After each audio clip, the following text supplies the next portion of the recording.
Сәлем достар, бүгін сендермен 7 сыныптың, яғни БЖБ 1-тоқсан бойынша талдау жасайтын боламыз.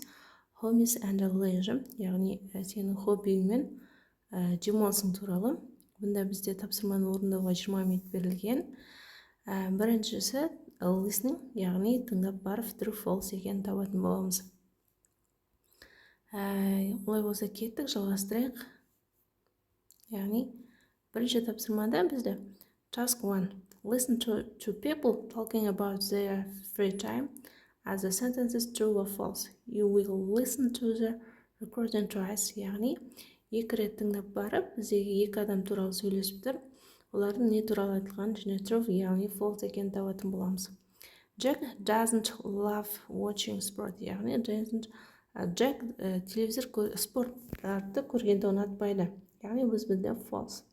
Екінші, Jack loves horror films. Яғни, ол қорқынышты фильмдерді жақсы көреді. Яғни, бізде бұл дұрыс. Үшінші, Jack sees his sister every week. Jack өзінің апайын әр апта сайын көріп тұрады. Бұл бізде false. Төртінші, Jenny likes Chinese food and Jack loves Mexican food.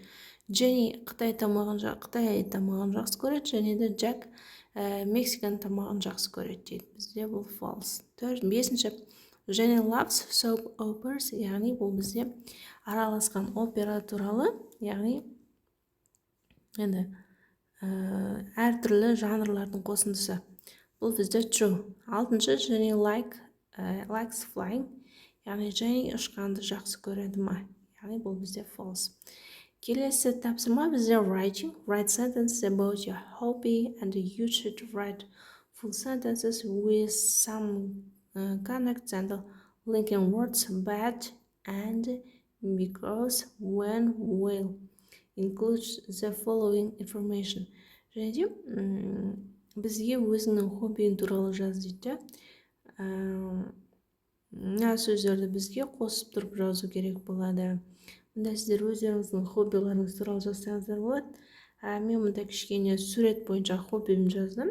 Сіздерге ол ұнауда, ұнамауда мүмкін. Сондықтан интернеттен қарасаңыздар, мысалға, егер менің жазғанымды ұнатпасаңыздар, my hobby is, яғни менің хоббиім ол деп art или өздеріңіз бойынша қандай хоббиді жақсы көресіздер, соны іздеп тапсаңыздар болады. Интернетте өте көп хобби жайында мәліметтер көп шығады. Давайте кеттік. Мен жазғанымды көріп шығыңыздар.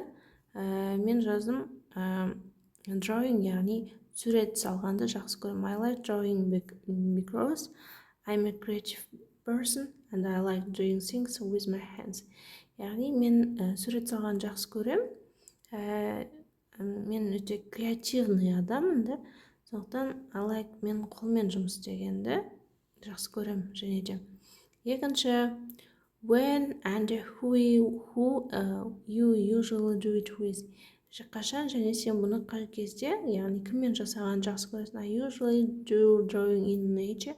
Мен сурет салғанды көбінде жақсы көрем. Қашан? When on the vacation or at the weekend, яғни демалыстарда, аптаның соңындарда деп қосып жазсаңыздар болады. Мұнда when I draw, I will often be alone. Яғни мен әрдайым жалғыз болғанды жақсы көрем. Drawing қосып жазасыздар. Өйткені because I don't like it when it bothers me. Яғни мен жалғыз болам, өйткені мені мазалағанды ұнатпаймын. Келесі, why you like doing it. Не үшін сен оны жасағанды жақсы көресің? I like it. Мен жақсы көрем because drawing can help me relax and don't think about other problems. Яғни, мен өйткені жақсы көрем, өйткені сурет салған жақсы көрем, өйткені ол маған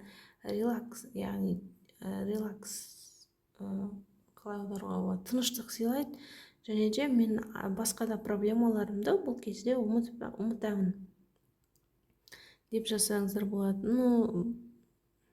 Мұнда сіздер мысалы басқа да өз ойларыңызды сіздерге не үшін ұнайтын хоббині жазсаңыздар болады.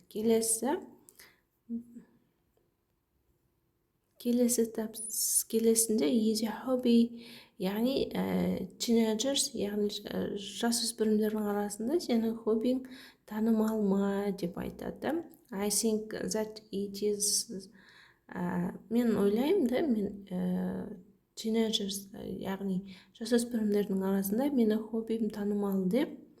Өйткені, because nowadays қазіргі кезде gadget take up a lot of teenagers time, яғни жасөспірімдердің қазір өте көп гаджеттер алады. But despite this, many people are still drawing. Осыған қарамастан көптеген адамдар әлде сурет салады. Because it relaxes and helps to express their feelings. Яғни бұл олардың демалыс сыйлайды, олардың өздерінің чувстволарын, сезімдерін білдіруге көмектеседі деп. Дәл осылай жазсаңыздар болады деп ойлаймын, бірақ өз ойларыңызды міндетті түрде қосыңыздар. Мұнда может кейбір сөздер сіздердің өткен тақырыптарыңызбен келмей қалуы мүмкін. Сау болыңыздар. Видеоларымды каналға тіркеліп лайк басуды ұмытпаңыздар.